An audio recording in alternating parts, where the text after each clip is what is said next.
सोडून तुला मातीला तू जाग उधाळू दे आज उरी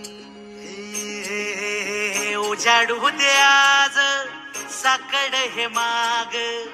होऊ दे पहाट नवी आता होऊन जाऊ दे साऱ्या जगाला पाहू दे पडू दे पाऊल सरी काट पाया खाली लाकड्याला येऊ दे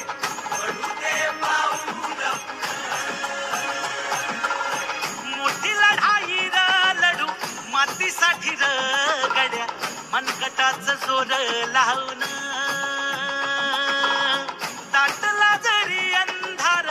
एकजूट होऊ आज दिवा देऊ तेज धावून तू आभाळ